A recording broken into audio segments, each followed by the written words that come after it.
Hello, my name is Mischa and I'm a painter and a musician from Brisbane in Australia, and today I'm working on a painting here and I'm trying to use the Caravaggio painting technique. This is something that I've kind of learned from watching this amazing video by the YouTube channel ArtNet. I'll post a link to that. But basically, you use sort of a medium to dark imprimatura on the canvas, and then basically paint a grisaille into that.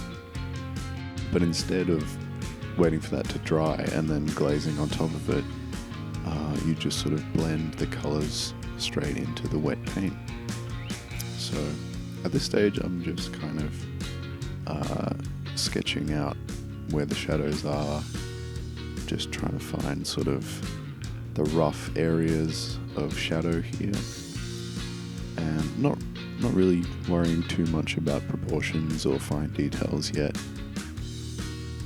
And that's actually something that I won't focus on until quite far into the process.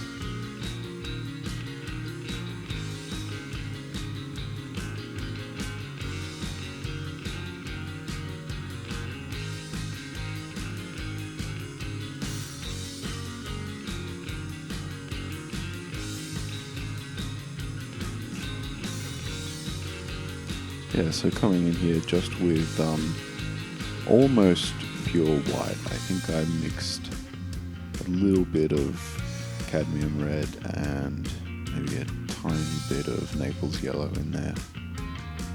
And because the paint that I was sketching with was a mix of a Van Dyke brown with a bit of, I think, Prussian blue in there, when the white mixes with those shadows, I think because there was that little bit of Naples yellow in there, you get this interesting cool green colour, which is actually quite useful because obviously the background, the priming layer is this bright red, so it helps to get some cool and warm tones sort of playing against each other straight away, even though I'm basically in effect just painting with black and white. I'm getting these other two colours happening just sort of coincidentally. And it's a really interesting and fun way to start getting some cool colour temperature variations happening, which is something that I'm starting to understand is one of the most important things to getting a lifelike feel in your paintings. I really like that saying that value does all the work in a painting, but colour gets all the credit. But I'm starting to understand that it's that really subtle play between cool and warm shadows that can totally change a painting into something that seems to just kind of vibrate with colour and with life. Whereas if something is sort of just warm tones or just cool tones, it can be a bit boring or just not as exciting. So now coming in with a smaller brush and starting to work on some details, and even at this stage I'm still not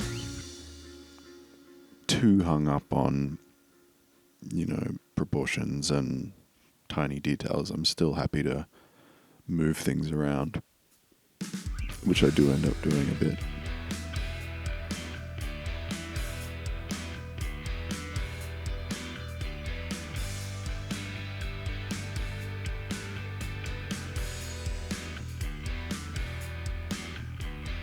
Now I'm just using pure black paint to just kind of mass in the shirt and get some of the shadows in the hair, which actually help to kind of sculpt the edges of the face as well.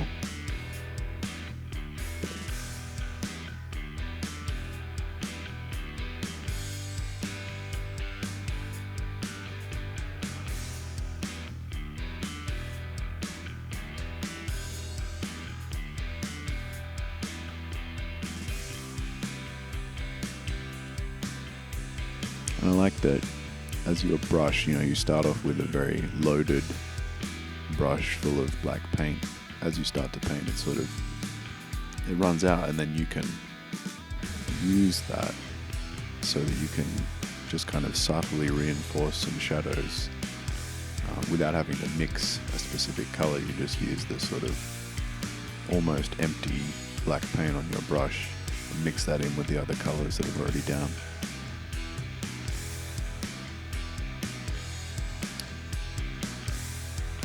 Painting in some red tones for the lips there. Up until this point, that's just been black and the background color. So I was just increasing that intensity a little bit. I think that's where I finally decided that I needed to adjust the shape of that other eye once and for all. And this is where I was realizing that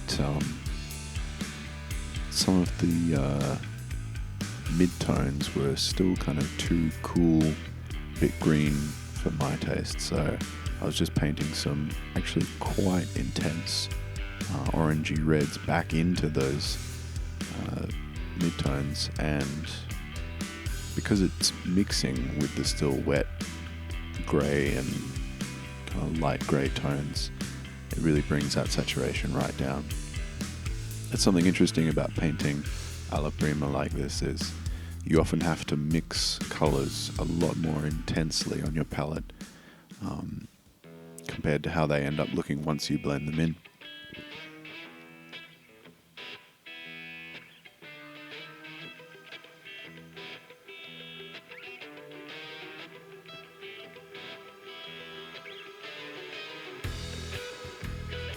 I didn't show it in the video. This was a little finishing touch that I did after I stopped filming, but the light on the left side of the face was still a little bit too cool. So I just came in and warmed that up a little bit more. And you'll see the finished photo.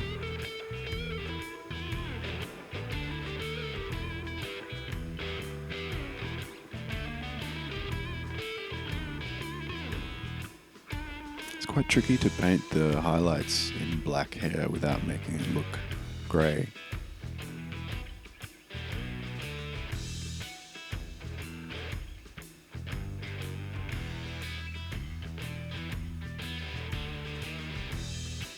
Just a simple background here. I thought these kind of blue and yellow tones were a nice